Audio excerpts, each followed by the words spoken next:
As we approach 2027 general election, Arise News anchor and presenter El-rufai, that is always on fire, has advised and cautioned President Bola Ahmed Tinubu against the forthcoming election.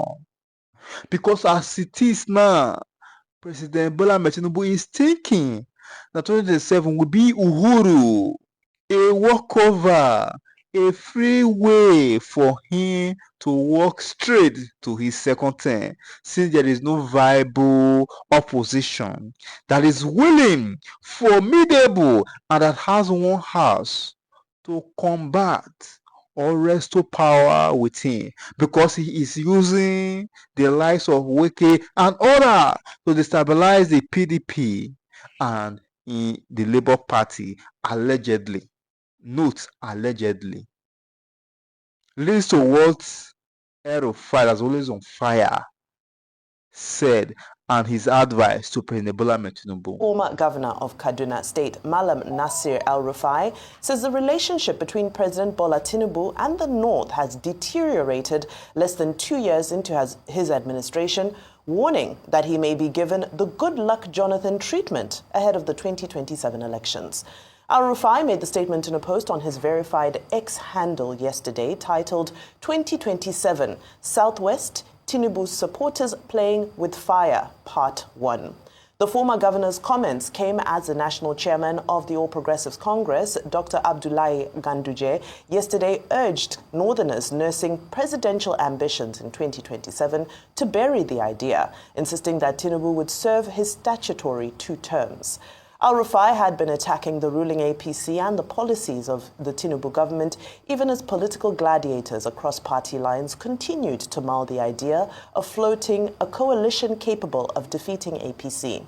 El-Rufai recalled that during the 2019 party primaries, he saw the way APC handled the primaries and wrote that if the party was not careful, it could go the way of the People's Democratic Party, which lost power after 16 years. He said he predicted that if APC did not return to its promised progressive path and ideology, but stayed obsessed with just winning elections at all costs, just like PDP, the ruling party could lose power at the federal level by 2031.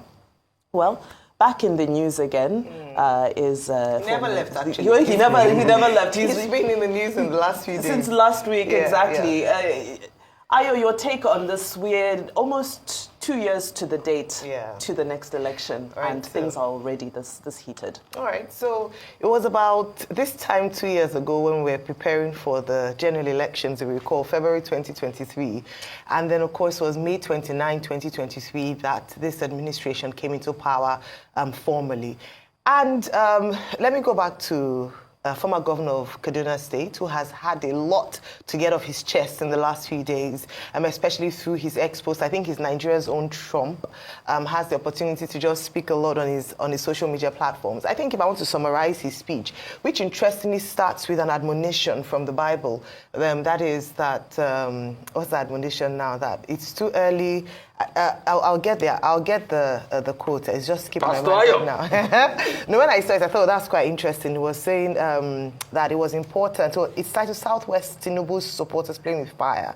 That it is part of his speech. Now I remember. Sorry, I was trying to gather my thoughts. Was about it's a child that one loves that you correct, okay, and that that you chastise. And the Bible says that it's whom God loves that He chastises. So he used that admonition, but he actually started by saying that it was too early to begin to talk about elections in 2020 for 2027, but because of the urgency of the matter beforehand, and because he loved the APC so much and he didn't want his party to lose, he had to come out and speak about it very quickly. The summary of my own summary of what he says is that don't take the North for granted. North is still the kingmaker. In fact, the last part of what I said, he actually used those words and said that the lesson that President Tinubu should learn from former President Jonathan is the fact that the same mistake that President Goodluck Jonathan made was that he took the North for granted. He thought that they were very powerful in the South, and by ignoring and offending the North, and I paraphrase that, he lost that election. And he doesn't want the same fate to befall President Bola Ahmed Tinubu, and then goes on to say a number of things.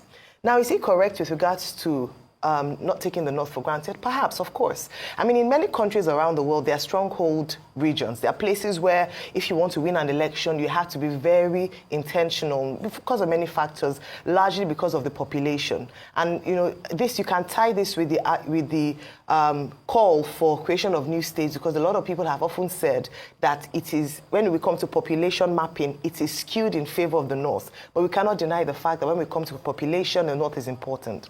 And so that's what he was trying to drive home. Now, what are the agitations? In recent times, you've heard, you know, talks around, oh, the president's appointment hasn't really favored the North. The president has been quite, you know, South-driven in his appointment. He hasn't done a lot of work. And if you want to look at the merit of that, it's not actually, you know, fully true.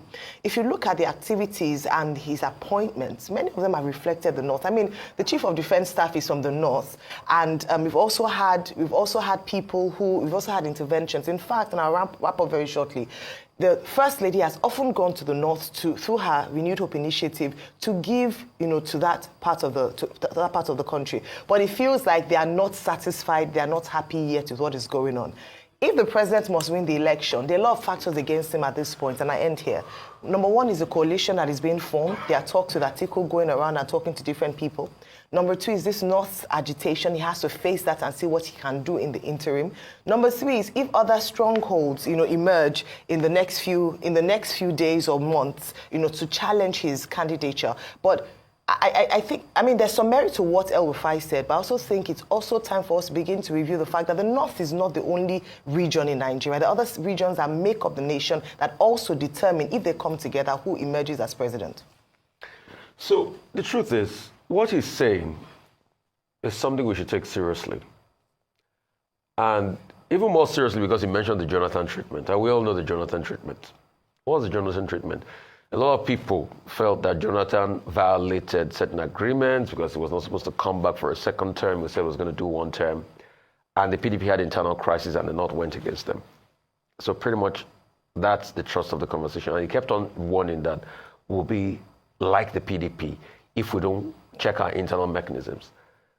The question a lot of people have asked, like Boala we had here yesterday, will always ask El-Rufai, is the fact that if you were in government, if they passed your security clearance, would you still say all of this? But let's also forget that a couple of people have pivoted out of the APC, the likes of Saliu Lukman, El-Rufai, and this... He's still in the APC. I mean, pivoted in the sense that out of this government. Okay. Saliu Lukman has been a firm critic of this government. He's been calling for coalitions of other political parties that they can actually do it. El-Rufai says he's still in the APC, but there are political talks here and there. And he has been criticizing this government big time. The truth has to be said. The North has a very big voting bloc. We can't deny that fact. In fact, after every election result, when you bring in what I call the Kardashian states, the KKK states, when those numbers come in, Katsina, Kano, Kaduna, those numbers are really huge, and they make the difference. And this El-Rufai was a fundamental factor in winning those areas before, in the last election. Because we remember the work he did for Tinubu. In fact, we remember the controversy around it then when people were saying, was he going to support Tinubu or not? And finally got the support. Even when they had the Naira crisis, it was one of those that stood with Tinubu and all of that. So everybody thought it was a given, I was going to serve in this cabinet. But what happened, happened. We've also heard a lot of discordant tunes out of the North. People are disgruntled and everything. I mean, take, for instance, the interview we had with Additional. After the announcement, Daily Trust carried it. The League of Northern Democrats did come out firmly. And I was at the party in Abidjan when I saw the likes of Shekarawu and all of that, a couple of other people there. So I'm not surprised that the League of Northern Democrats are saying, if he comes out, we'll support him. That's another political dynamics. Also, attaching with the political dynamics of Atiku Abubakar going to see Olusegun Obasanjo, my sources now tell me that that meeting was 100% political. And in fact, there were conversations made about concessions on who is probably going to take a VP role. So with all of this brewing, President Tinubu needs to watch it strongly. What is the counter-argument in favor of President Tinubu? A lot of his supporters say, he's a master strategist. Yes. Just like how a lot of people in Asue Rock supported other candidates, nobody gave Tinubu a chance to emerge in this last election, but he had played all of them and he played his game right. Last minute, he made those consolidations. A lot of people felt people within the villa tilted more towards Atiku Abubakar and other candidates. So If that same northern base that came through for Tinubu, because Tinubu lost Lagos in the last election, he lost his base and all of that, he didn't do too well in a couple of other areas in the south, but when he came to the north, he consolidated his vote. If his major base that voted for him are talking like this, then he should take it strongly.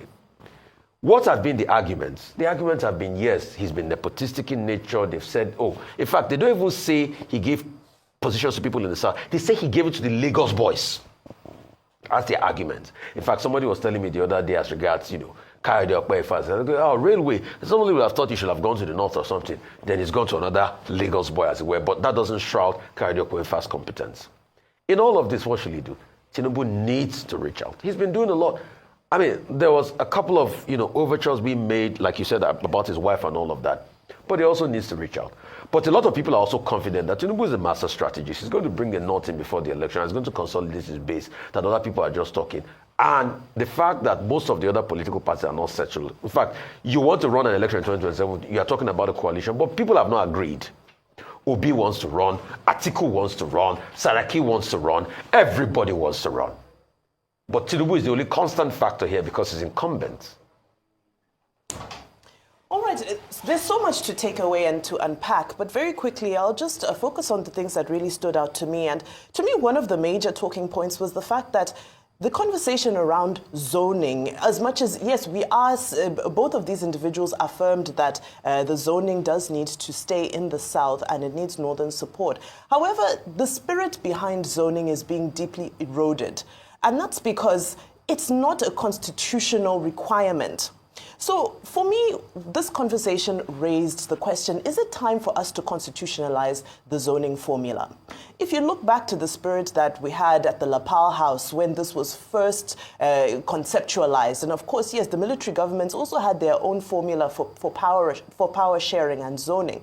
However, a lot of these dynamics are now at play because the zoning is a gentleman's agreement, yet there are few gentlemen in politics. Now, when we look at this and we unpack deeper what former Governor El-Rufai was saying, and he was saying, don't mess with the North, don't mess with the North. It also seems that it may play into the very same geopolitical and tribal politics that he is chastising in his statement. So we have to be careful about that. Now, when we look deeper into this issue and we look at the good luck Jonathan factor, as it is being called, or what happened in that election, we also need to remember that the dynamics and the demographics in Nigeria have also evolved drastically, even though it's been a short period of time. We know that in the 2023 election, for the first time, many young people voted. So that shifted the dynamics. That's how we saw the movement called the Obedient Movement coming, and we saw a new energy to elections that we hadn't seen before. So I think we also need to be careful about focusing entirely on the legacy politics of saying that it's the North and the North, and make the mistake of possibly ignoring stronger groups or groups that can contend with the hegemony of the North when it comes to the outcome of elections in Nigeria, that are emerging and that are solidifying and coming together. Yes, we've already spoken about the issue of coalition and so forth. Just yesterday, we were speaking to the spokesperson of the Labour Party on Newsday, that's Mr. Arabambi, and he was saying that Labour Party is not going into coalition with anybody and has endorsed Peter Obi as their candidate. And we asked them, so what will happen? Because all the other candidates are speaking of a coalition. Again, it comes down to the fact that Nigerian politics is a zero-sum game. Winner takes all. So it's now a competition of egos. As egos decide who is going to take the ticket, who will be the flag bearer, will they actually agree? Or will we end up in another situation, just like 2023, where the division of the opposition ultimately allows President Tinubu to continue for another term? So yes, it's important for us to remember the role that the North has played traditionally and in the legacy of politics, but it's also important for us to take a fresh analysis of how the dynamics of the new demographics of Nigeria now stand and how those can easily tip things in anybody's favor if the right dynamic does not come to play. The president must not be carried away. Before I mention El-Rufai, Rufai of Arise News, his words is intact and in order. He is doing the APC and the president lots of good for sharing these critical views for this opinion that he's sharing. Many parties have lots of dislike for Rufai, but of course that has not stopped him from being who he is and for consistently sharing his views on matters that are of importance to this government and the nation's growth at large.